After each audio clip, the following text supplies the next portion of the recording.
โดยเปิดภาพมาในมื้อนี้กามาอยู่กับผู้สาวโสดหน้าใหม่เนาะทุกคนสบายดีน้องล่ะสบายดีสบายดีโดเนาะยถือว่าผู้เจ้าผู้งามทุกคนเนาะมานี่ก็ได้แม่นแต่คนก็สงสัยว่าเป็นหยังคือโสดเป็นหยังคือบ่มีชู้มีแฟนเนาะทางเฮาก็สิถามให้ในคลิปนี้แหละทุกคนเนาะก่อนอื่นก็ขออนุญาตถามชื่อมีชื่อว่าจังไดสื่อไทยชื่อน้องไทยอืมอายุเท่าไหร่แล้ว20 ปี อายุ20ปีเนาะทุกคน อืมอายุ20ปีนี่น้องไทยเคยสร้างครอบครัวมาแล้วบ่ยัง ก็ถือว่าเป็นสาวที่ยังบ่ทันผ่านการแต่งงานเนาะโดยและที่ผ่านมาเนี่ยจะเคยแบบโอ้ลมกับผู้บ่าวอยู่บ่ มีแต่ลมสิ ลมกันแบบผู้บ่าวผู้สาวจีบหยอกกันนี่แมันบ่ได้คบหาเป็นชู้เป็นแฟนแม่นอืมโดยบ่น่าเชื่อเนาะผู้เจบผู้งามปานนี้ก็ยังโสด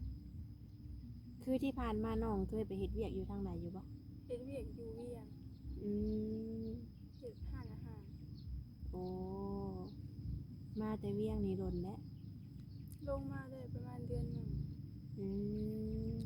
วางแผนสิไปต่ออีกบ่ ลงมาเฮ็ดนา โอ้เฮ็ดนาเนาะทุกคนอืโดมยเป็นได้ดำแล้วนาซะซุงนี่ยัง เป็นจังไดยังบ่มีน้ำหรือกายังบ่ยาวกล้ายังบ่ยาวน้ำก็ยังบ่หลายโอ้อืม โดยก็คือมาในเปิดใจนี่จังไดอยากได้แฟนหรือว่าอยากได้คู่ชีวิตก็อยากได้แฟนแบบลมเข้าใจ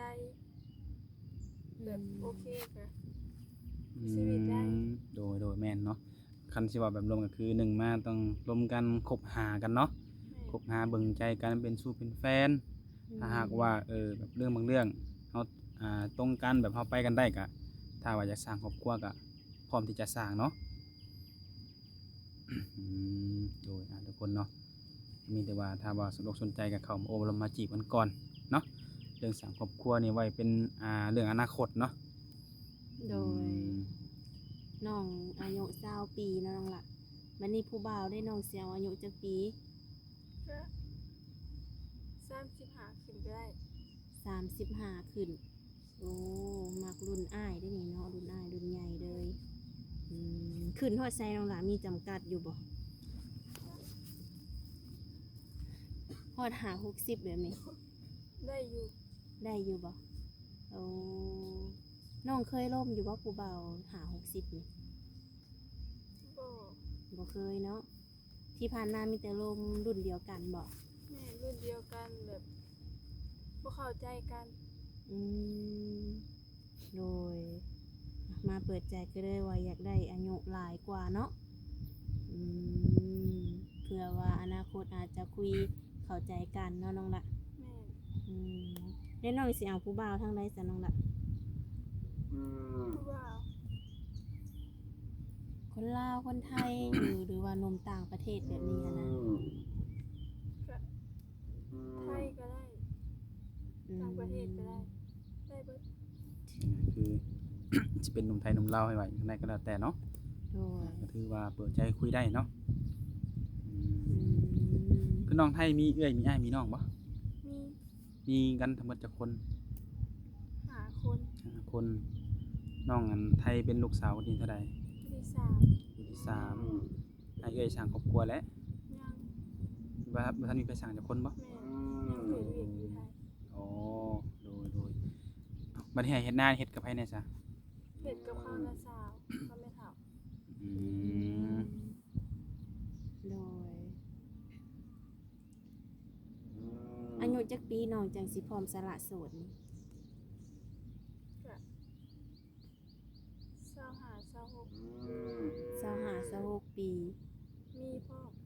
อืมมีพร้อมทุกอย่างบ่น้องล่ะโอ้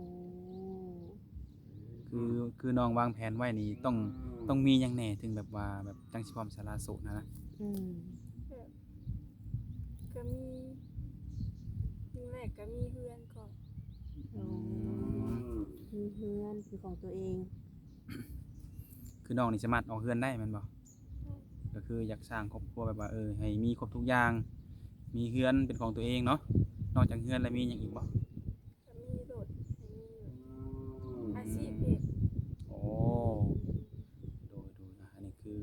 วางแผนในอนาคตเนาะแบบว่าแบบก่อนที่จะสร้างครอบครัวให้แบบมีเงินเป็นของตัวเองก่อนมีรถของตัวเองแล้วก็มีอาชีพของตัวเองเนาะแบบว่าสมมุติว่าสร้างครอบครัวไปเนี่ยก็มันแบบว่าสิได้สานต่อกันเลยเนาะ แม่น อาชีพนี่น้องมักบ่ใช่อาชีพนี่ อาชีพเขา โดยน้องมักเฮ็ดใดอันมักอาชีพหยัง เขาเฮ็ดอาหาร ร้านอาหาร โอ้ถ้าแบบว่าอนาคตนี้อยากเปิดร้านอาหารแบบนี้บ่ แม่น โอ้ได้ประสบการณ์มาจากเป็นลูกน้องเพิ่นนี้ แม่น น้องไปเฮ็ดงานพุ่นน่ะไปเป็นเด็กเสิร์ฟซื่อๆบ่ว่าเป็นเชฟเลย เป็นเซฟเฮ็ดอาหาร โอ้เนาะ โอ้บ่ธรรมดา ถือว่าได้สัมภาษณ์เชฟ โอ้ อันเลยได้ทุกคนนี่เนาะโอ้แบบว่าถ้าเปิดร้านนี่บ่ต้องไปเรียนแม่นบ่ แม่นพอได้ คือสามารถลงมือเฮ็ดเลย เป็นอาหารแบบใดอาหารตามสั่งบ่รู้ใด อาหารตามสั่ง ๆอืม อาหารทะเลมีเบิด โอ้ถ้าเกิดว่าผู้ใดได้ไปเป็นภรรยาเรื่องในครัวในหยังนี่สบายเนาะเรื่องการแต่งอยู่แต่งกินเรียบร้อยเลยทุกคนเนาะอืม โดย ก็น้องเป็นผู้จบผู้งามเนาะถ้าว่าอยากมีสู่มีแฟนจังไดต้องเลือกคนหน้าตาดีบ่ บ่เสมอไป โอ้ แบบไรก็ได้เพราะคนแบบเข้าใจเฮา อืม ดู เน้นความเข้าใจเนาะน้องละ แม่น โอ้หน้าตาเพิ่นนี่แล้วแต่เนาะสีผิวอหยังของเพิ่นได้น้องละ กลางๆก็ได้ อืมน้องบ่ติเนาะโอ้คือน้องเป็นคนผิวขาวเนาะน้ำหนักน้องเท่าใด 51 52 โอ้ความสูงได้น้องละ 8 69 โอ้ถือว่าน้ำหนักความสูงนี่เหมาะเจาะเลยเนาะบาสิดัดกำลังดีเนาะเออ บัดนี้ผู้หุ่นของผู้บ่าวได้น้องละมักคนแบบใด เอาเป็นกลางๆก็ได้ อืม ได้ก็ได้ ได้เบิดเนาะ แบบว่าบ่ได้มีข้อจำกัดหลายในส่วนนี้เนาะ แม่นบ่เลือก โดย พอห่างพอหมายได้น้องละน้องสิอบรมได้บ่ ได้ โอ้บ่ติเพิ่นบ่น้องละอืม ก็ถือว่าเปิดใจคุยได้เนาะถึงเพิ่นสิเคยผ่านประสบการณ์มาก็ตามเนาะถ้าว่าได้โอ้ยร่วมคุยกับคนที่ผ่านประสบการณ์มานี่เขาก็สิได้ความรู้จากเพิ่นเนาะเพิ่นก็สิคอยแนะนำเฮาหั่นแหละเรื่องบางเรื่องเพิ่นก็ในสิ่งที่เฮาพูดเพิ่นก็สิแนะนำเฮาให้เนาะ แม่น อื โด ม ย ถ้าหากว่าแบบจังไดแบบก็น้องมาเปิดใจจังซี่แหละเพิ่นเห็นน้องเนี่ยเพิ่นอยากมาเยี่ยมมายามน้องอยู่บ้านอยู่เพื่อนน้องนี่ให้เพิ่นมาบ่ ได้คันแบบลงกันไปแล้ว อืม แบบเฮาเข้าใจกันแล้ว อืมโดยแบบรวมกันคุยกันแบบแบบมีความสัมพันธ์แบบรู้สึกดีต่อกันเนาะถ้าเพิ่นอยากมาเยี่ยมมายามมาเบิ่งความเป็นจริงเรือนชานเฮาเป็นจังไดก็ยินดีเนาะ คือเพิ่นหับได้ อ่าโดย โดยผู้บ่าวกินเหล้ากินเบียร์สูบยาแบบเนี้ยน้องมักบ่ถือว่าบ่มักเนาะน้องละโอ้ บ่มักคนกินเหล้ากินเบียร์คนสูบยาเนี่ยคือตัดเลยเนาะ อืม โดยส่วนตัวน้องเองก็บ่ได้กินบ่ ก็กินเฉพาะยามไปงานออกงาน แต่ถ้าหนุ่มๆเพิ่นก็กินยามออกไปงานเฉพาะไปงานได้ซะได้บ่ ได้ อ๋อ คือความหมายของน้องนี่กินทุกมื้อนี่บ่ได้เนาะน้องละ แม่น โอ้โดย แน่นอนเนาะถ้าว่าเช้ากินแรงกินเที่ยงกินหอยมันก็บ่ไหวได้น้องล่ะเนาะผู้หญิงหลายๆคนนี่คือบ่อยากเจอแน่นอนในส่วนนี้โดย น้องนี่ปกติแล้วน้องเว้าเก่งอยู่บ่น้องละ คือบอก เออเพราะว่าเบิ่งแล้วน้องนี่เป็นคนที่แบบว่าถามคำตอบคำเนาะเดี๋ยวเวลาลมผู้บ่าวเล่นน้องละจังไดสิลมเป็นอยู่บ่ ลมได้ ได้อยู่เนาะ หรือคือว่าเป็นนี่เฉพาะเวลาอยู่ในกล้องบ่หรือว่าได้ใด ครั้งแรกเนาะ บ่เคยเนาะทุกคน เออ ถ้าลมในโทรศัพท์ก็จะแบบนึงแม่นบ่ แม่น ดูทุกคนบ่ติให้ทุกคนเนาะ อยู่ๆเพิ่นมันให้นั่งแบบสัมภาษณ์ในกล้องนี่เนาะก็มีเกินอายนี่แหละทุกคนเนาะเพราะว่านี่มาก็เป็นครั้งแรกของน้องเพิ่นในการเปิดใจผ่านโซเชียลเนาะทุกคน โดย คือจริงๆแบบถ้าหนุ่มๆสนใจอยากทำความรู้จักกับน้องอยากลงกับน้องเนี่ยมีหยังในทางติดต่อให้เพิ่น มีไลน์ มี LINE บ่ อืม พวกเป็นเฟซเป็น WhatsApp นี่มีให้อยู่บ่ รถแอปมี ก็ถือว่าติดต่อได้ตามนี้เนาะสะดวกคุยบ่สำหรับช่วงนี้ก็ ได้อยู่ส่วงแบบว่างแล้วเวียกลงได้ อืมโดยคือช่วงนี้น้องก็ยังบ่ทันลำนาเนาะ แม่น ก็ถือว่ายังพอมีเวลาโอ้ลมอยู่นะน้องละอืมก็เป็นช่วงศึกษาเบิ่งใจกันเลยเนาะ คือน้องก็บ่ได้ไปดินไปเที่ยวทางใดใช่เนาะ ก็บ่ฮู้บ่มีทางไป อืม ตั้งแต่เป็นใหญ่เป็นสาวเข้ามาเนี่ยเคยไปลินไปเที่ยวทางใดอยู่บ่บ่เคยเล่นบ่ ยังบ่ไป มีแต่ไป นำใกล้ ไปไกลสุดก็คือไปเฮ็ดเวียกนั่นบ่ แม่น เคยข้ามไปไทยบ่ โอ้ ถือยังบ่เคยไปจักเทื่ออยากไปอยู่บ่ ก็อยาก อื อื ม มโดย บางทีได้ชูได้แฟนอยู่ฝั่งไทยเนาะจะได้ไปเที่ยวไทยได้บัดนี้ทุกคน อืม คือน้องไปเฮ็ดเวียกอยู่เวียงนี่จักเดือนจักปีน้องล่ะ 3 ปี ป้าเด้อ 3 ปีไป โอ้ถือว่าหล่นเนาะอืมเป็นได้น้องล่ะไปอยู่แถวในเมืองแบบผู้บ่าวหั่นนะบ่ได้เข้ามาจีบน้องบ่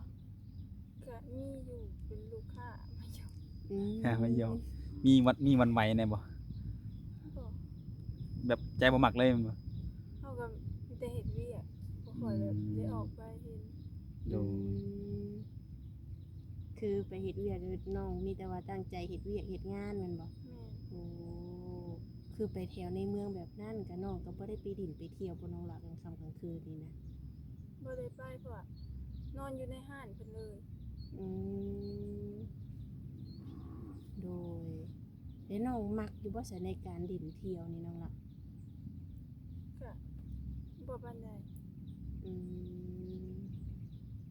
คันว่าให้ไปก็ไปได้อยู่เนาะ ได้อยู่ แต่บ่ถึงขั้นว่ามักหรือว่าไปทุกมื้อเนาะโอ้น้องไปเฮ็ดเวียกอยู่พุ่นนี่เงินเดือนเท่าใดน้องล่ะ ไปแรกๆล้านหา โอ้ อยู่จนโดนสูงสุดได้5ล้าน โอ้ คือว่าเดือนด้าน5นี่เป็นเดือนที่ว่าเบิ่งผลงาน เป็นเดือนที่ว่าเบิ่งว่าแบบการฝึกงานเนาะ แม่น แล้วเฮาผ่านโปรเฮาเฮ็ดถูกหรือว่าเฮาเป็นแบบตามแบบหัวหน้าเพิ่นคาดหมายเพิ่นก็ขึ้นเงินเดือนให้ จุดปัจจุบันนี่เท่าไหร่ก็5ล้านบ่ 5ล้าน อืมโดย เดือนหนึง5 ล้านสำหรับตัวน้องนี่ค่าใช้จ่ายนี่ถือว่าพอบ่ พอ อืมแต่ละเดือนได้ซะน้องล่ะน้องใช้เบิดเท่าใด สู้บางเดือนก็เครื่องใช้เบิดสูงสุดมีแต่ล้านหา โอ้ สูงสุดล้านห้า ต่อเดือน ฝากมาบ้าน โอ้ที่เหลือฝากมาบ้านอืมโดย ถือว่าน้องก็ตั้งใจเฮ็ดเวียกเฮ็ดงานเนาะได้เงินเดือนมานี่สิเอาไว้บ่เกินแบบบ่ฮอด2 ล้านบ่น้องล่ะ ประมาณนั้น อืมสิเก็บไว้2 ล้าน ที่เหลือได้ฝากมาบ้านบ่ แม่น โอ้ แต่ละเดือนฝากมาบ้าน ฝากมาแบบให้พ่อแม่เก็บไว้ให้บ่หรือว่าให้เพิ่นใช้จ่าย ก็ให้เป็นเก็บไว้ให้แบบเป็นจำเป็นใช้ก็ใช้ได้ อืม บ่ได้หา โดยเพิ่นมีอาชีพบ่พ่อแม่นี่ บ่มี อื แม่ ม ขายผัก โอ้ ปลูกผัก ปลูกผักขายผักเนาะทางแม่เนาะอืมเป็นจังได๋ไปเฮ็ด3 ปีปลาย ได้หยังเป็นสิ้นเป็นอันบ่น้องล่ะ ก็ยังบ่มีแต่เก็บแบบเล็กน้อย อืม ก็ให้พ่อแม่ อืมโดยได้น้องแบบว่าในวัย20 ปีนี่เนาะสิ่งที่ว่าน้องอยากได้ที่สุดนี่คือหยังน้องล่ะ ที่ไปเฮ็ดเวียกเฮ็ดงานหาเงินแบบนี้ แจ้งแรกก็ว่าอยากได้รถ โอ้ แบบมาเที่ยวมาอยู่บ้านขายเครื่องออนไลน์ อืม อยู่น้ำพอน้ำแม่ โอ้น้องเคยขายบ่ออนไลน์นี่ เคย อ๋อ ตอนเห็ดเวียกอยู่เวียงขายเครื่องไปพร้อมก็เห็ดเวียกพร้อม โอ้ ขยันเนาะน้องเฮ็ดเวียกกินเงินเดือนแน่แหละก็มาขายเครื่องออนไลน์เป็นอาชีพเสริมแน่แม่นบ่เป็นจังไดอันขายออนไลน์ผลตอบแทนได้ดีบ่ ก็พอได้เขาใส่ อื อื ม ม โดยแปลว่าเอาเวลาว่างเนาะเวลาว่างจากการเลิกงานเนาะโอ้ ขายเครื่องออนไลน์ไปน้ำพอได้ใส่ โดย อืมคือน้องว่าอยากได้รถนี่รถหยังล่ะรถจักรบ่หรือรถ ร หยั ถ ง จักรก็ได้ โอ้รถจักรก็ได้ แม่ บ่ พอได้ใส่ โอ้พอได้ขี่ไปส่งเครื่องเนาะ แม่ อื มาบ้านนี่ก็ยังขายบ่ ยังซุนี่เฮ็ดเวียกซอยแม่ก่อน โอ้ก็ถือว่า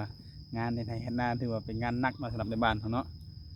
อืมแต่ว่า โดย แล้วให้แล้วหน้าจังว่ากันใหม่ตัวนี้เนาะ แม่ อื อื ม มก็ถือว่ามื้อนี้กาน้องก็มาเปิดใจเป็นครั้งแรกเนาะน้องละอืมก็อยากได้สู้ได้แฟนเนาะถ้าว่ามักฮักหรือว่าเข้าใจกันก็เอาได้เนาะทุกคนเลยก็เข้ามาลองคุยเบิ่งเนาะคือน้องเพิ่นก็เป็นคนจังไดซื่อๆใสๆเนาะถามคำตอบคำคุยบ่เก่ง คนนิ่งๆเกินๆในอายเนาะทุกคนเนาะ เออ แต่บ่ฮู้ว่าเวลาลมผู้บ่าวนี่เพิ่นจะแบบนี้บ่หั่นนะทุกคน โด โด ย ยจังใดถ้าพอจะฮู้ว่าน้องเป็นแนวใดเนาะนิสัยจะแบบใดคำว่าคำจาจะแบบใดเวลาคุยผู้บ่าวเนาะกันทุกคนก็ทักทายเข้ามาได้มาจีบได้ทุกคนเนาะ โดย บางคนก็อาจจะบ่ได้เป็นชู้เป็นแฟนก็เป็นพี่เป็นน้องหรือว่าเป็นลูกเป็นหลานนั่นก็ได้เนาะน้องๆเนาะ โดย ขึ้นอยู่ที่ว่าเฮานี่จะแม่นเนื้อคู่กันหรือบ่เท่านั้นแหละเนาะก็มีแต่ฉะนั้นนะทุกคนเนาะมีแหละเปิดในครั้งแรกมื้อหน้ามื้อในจังค่อยว่ากันใหม่ถ้ามีโอกาสอีกเนาะ โดย ทางเฮาก็สิได้ขอเปิดคลิปถามถ่ายน้องเพิ่นได้ซะนี่แหละจังไดก็ฝากพ่อพี่น้องได้เนาะเบิ่งคลิปนี้จนจบก็ถ้าว่าถึกสเปคก็เข้ามาจีบได้เลยเนาะทุกคนเนาะ โดย โอเคนะซะเนาะ โด โดย ย สบายดี สบายดี